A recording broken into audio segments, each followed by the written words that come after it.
My name is Andrew Bustamante, and this is Everyday Espionage.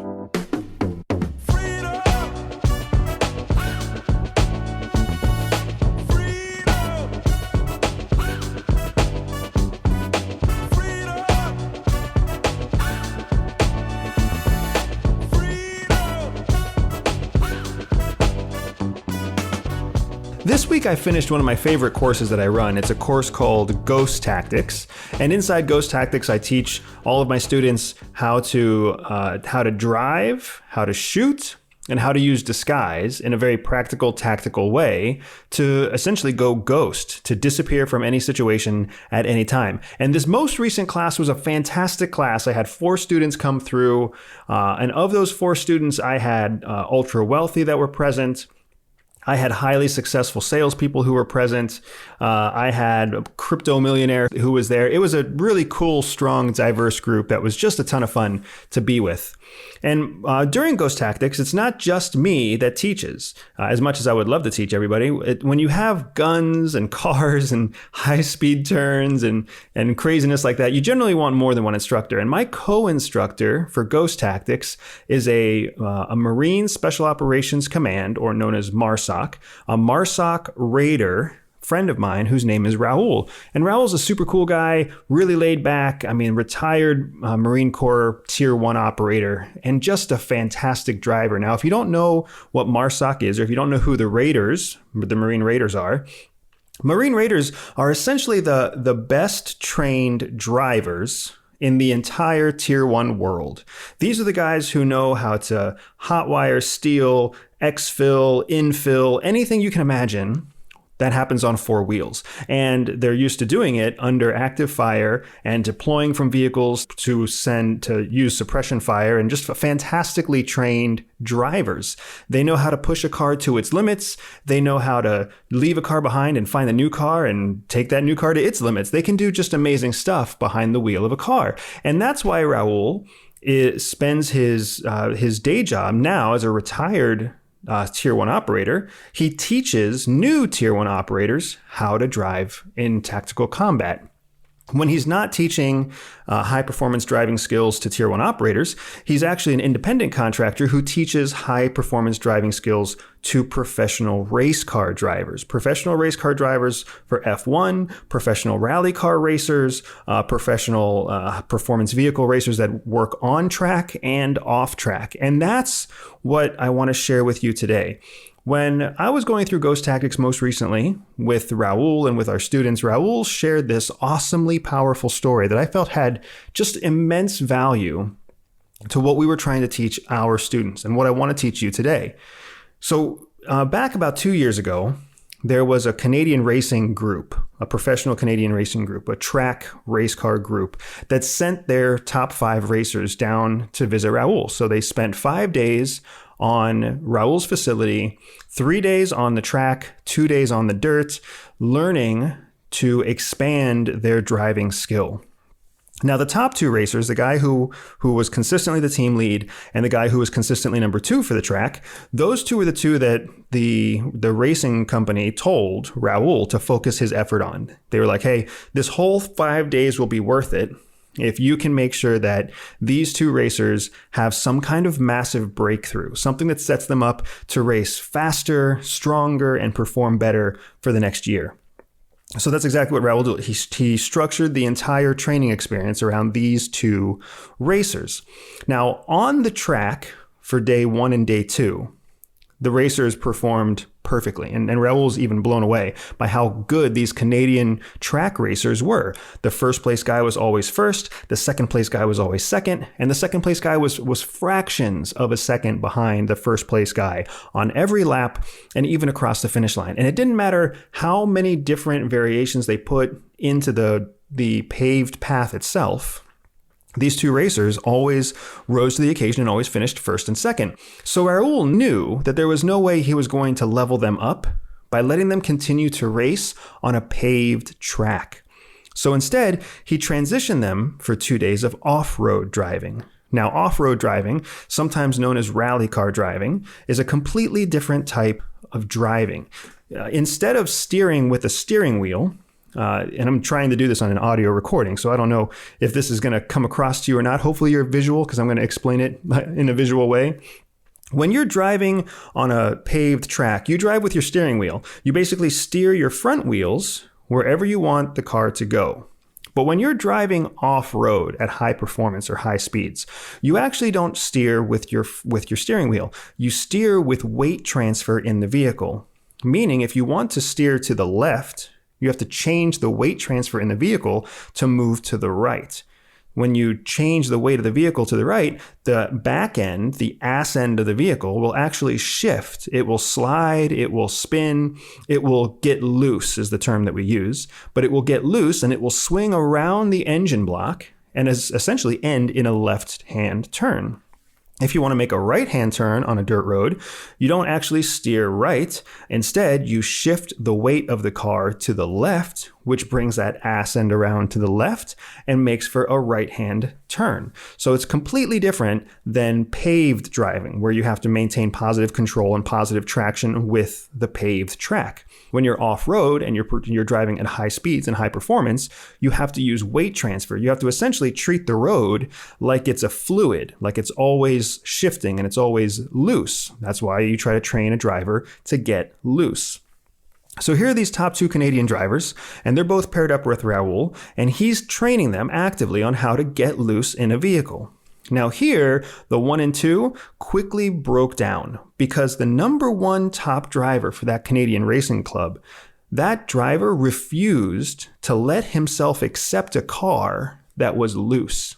He wanted that positive traction. He worked hard to maintain positive control and positive traction with his all four wheels on the gravel surface at all times. Now that meant that he couldn't drive at speed. It meant he had to slow down to take certain turns. It also meant that he really wasn't able to anticipate what the car was going to do when it entered into some turns or when he braked at speed. So he was constantly losing control of the vehicle unintentionally rather than intentionally losing control of the vehicle in a way that allows the vehicle to get loose. You'll often hear rally car racers and professional drivers talk about off-road driving as controlled crashing. That's because that's exactly what they're doing. They are intentionally letting the car lose its positive control with the surface in favor of controlling the vehicle through that weight distribution, that weight transfer that I was just explaining to you. Now, the first driver in the league, the first driver for this club, was struggling to get into a groove, letting his car get loose, letting the car lose positive control with the pavement or with the track, with the gravel itself. And he struggled for days, not being able to learn or apply these racing concepts, these rally racing concepts.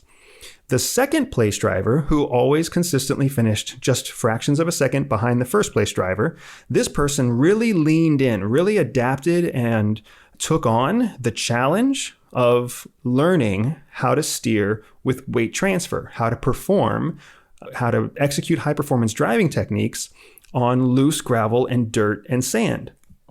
Now, the second racer would let his car get loose.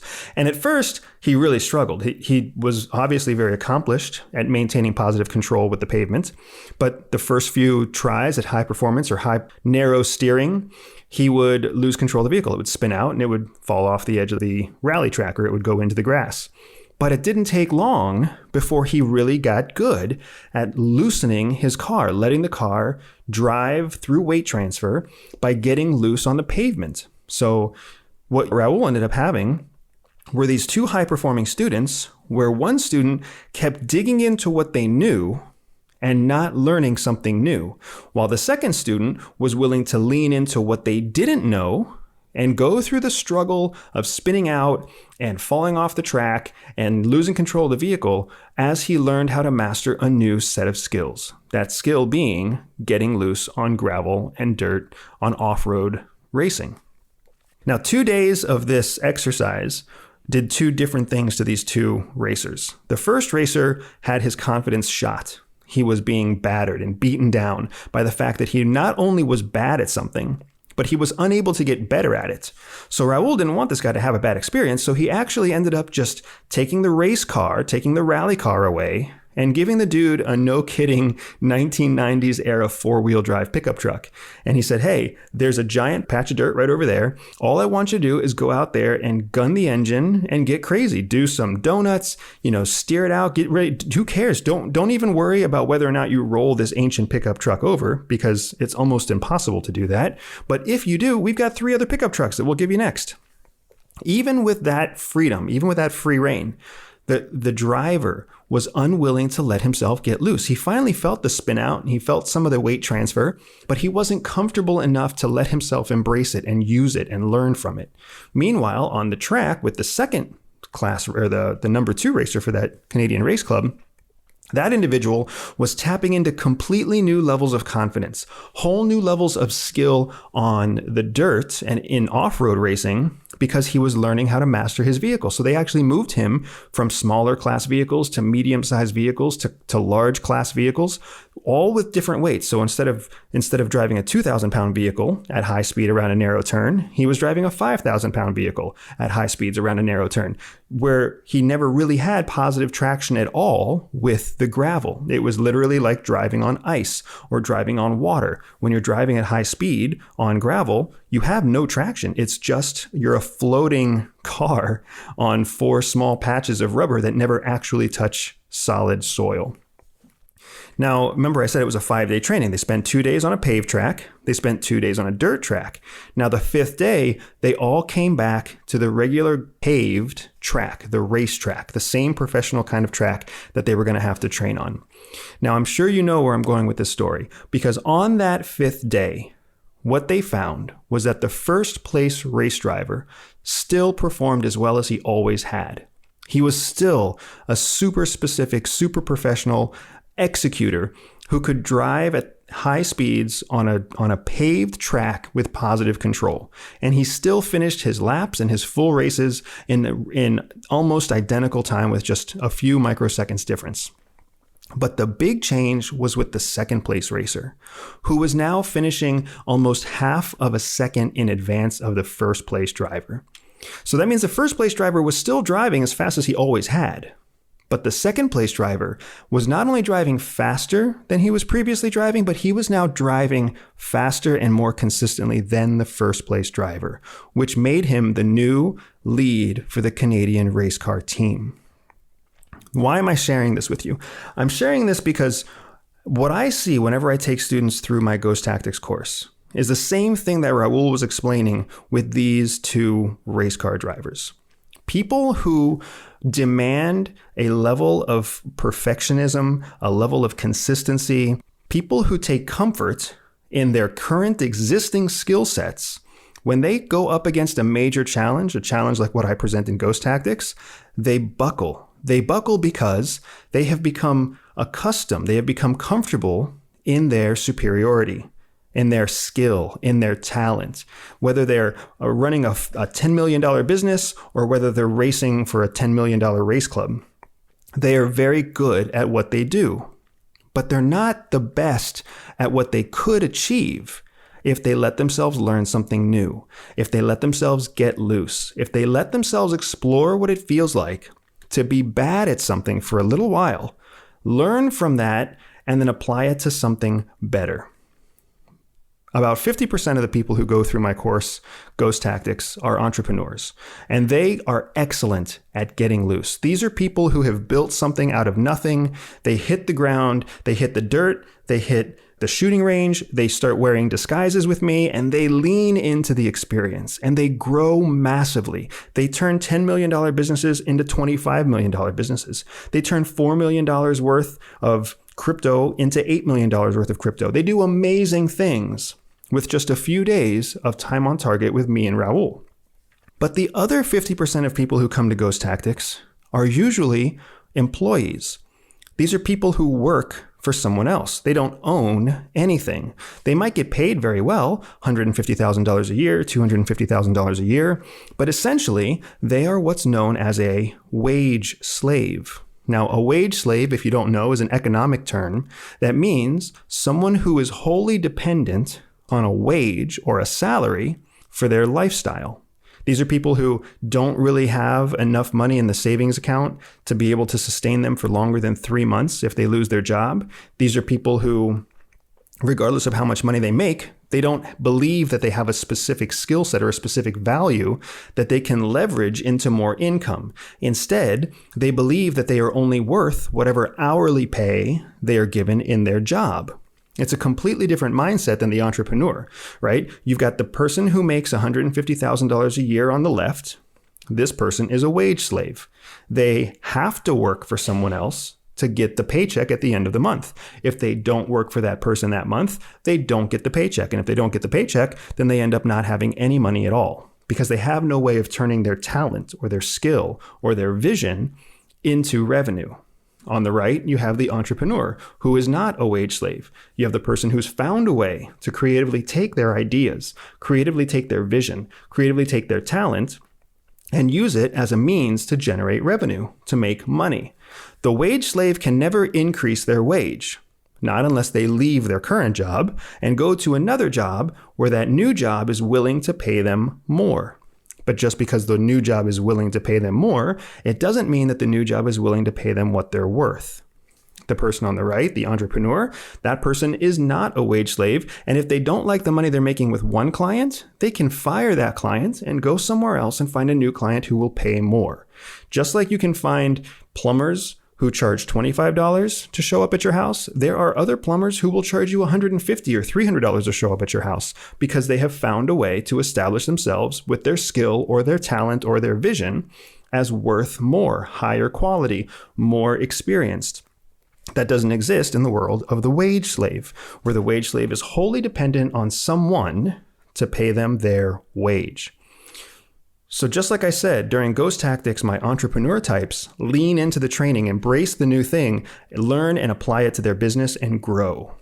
The wage slave employees who come through Ghost Tactics, who can afford the $5,000 price tag for the experience, these are folks who have a completely different experience at Ghost Tactics. They walk out like that first race car driver. They're still really good at what they do. They still go back to the office and they're still fantastic accountants or engineers or whatever they might be. But they didn't grow. They didn't find a way to make something better because they never were willing to let themselves color outside of the lines. They weren't willing to let themselves drive off of the racetrack they know so well. These are people who aren't willing to risk losing control just for a little while to learn a new skill, a new way of adding value that puts them in greater control of the rest of the race, of all future races. Essentially, they came in as winners and they left in second place. Where just like this Canadian driver who came into the training with Raul, came in as a second place winner, but he left as the new winner of every race for that club. Now, still to this day, that second place driver is still the first place driver for that group. And that group sends a new batch of drivers down to Raul every year. And they are always looking for the third place driver to become the new second place driver, the fifth place driver to become the new third place driver. And Raul constantly delivers because he's just that good at what he does. Marine Raiders are just that good at what they do. But I keep seeing the same students come through, or I keep seeing the same split of my students come through in Ghost Tactics who are doing the same thing. And Ghost Tactics continues to deliver and grow businesses and grow business owners and business leaders and entrepreneurs into the next level of what they're looking for. And even though we bring in your consistent employees who are stuck in the wage slave cycle, every now and then we have a breakthrough with one of them where they realize they don't have to stay in that role. They don't have to stay a wage slave. They can actually step out and do something different. They can invest in a new business. They can expand their moonlight business. They can partner with somebody else who's in the same business to start something new altogether. And we see growth. And growth is what it's all about. When you have an opportunity to push yourself into an area that you're not comfortable, where you're not skilled, where you're not the best, I want you to lean into that opportunity. Use that as an opportunity to get loose, to understand that sometimes to get better control, You have to let yourself lose temporary control. Just like those cars on the racetrack perform one way, the same car on a gravel path responds completely differently. It's still a high-performance vehicle. You are still a high-performance vehicle. Your job is to learn how to be high performance, whether you're on a paved road or whether you're on a gravel path. Because the way that you drive at speed, the way that you handle sharp turns, the way that you avoid a wreck is completely different between the two different surfaces. But you're still the driver, and your car is still the car that's high performance. If you can learn how to master both sides, if you can learn how to apply off-road driving skills the next time you're on the pavement, then that's going to put you one step ahead of everybody out there who's only racing on one track. All the entrepreneurs, all the business owners, all of your coworkers in your workplace, these folks who just keep investing in the one thing that they're good at, thinking that somehow they're going to get incrementally better by 0.01 seconds on the racetrack, that they're somehow going to either continue to win the lead car role or they're going to somehow keep their job. Risk it all so that you can improve by seconds, 100 times the improvement that they have. Let yourself get loose, get off the track, and race your performance vehicle like you know it performs. Don't let yourself be trapped in this mindset of a wage slave. Don't let yourself be trapped thinking that you're only worth what someone else is willing to pay for you by the hour. Instead, recognize that you can apply any new skill, any new value to what you bring to the table, and all of a sudden you become infinitely more valuable. Just like that second place racer for this Canadian race car team is now the first place racer for the club. All that changed wasn't him. It wasn't his car. What changed is that he was willing to take lessons from failure off-road and bring them onto the track. And when he did that, everything changed. And when you do that, everything changes for you too. And that is everyday espionage. Everyday espionage is dedicated to one thing: educating everyday people. I know that not everyone will listen, but those who listen will learn. If you learned something new today, click subscribe, review, and share the podcast with a friend. Find me on social media at Everyday Spy or on my website, everydayspy.com. If you are up for a special challenge, visit everydayspy.com/operations and join me for an authentic spy training mission. And above all else, remember that knowledge is freedom.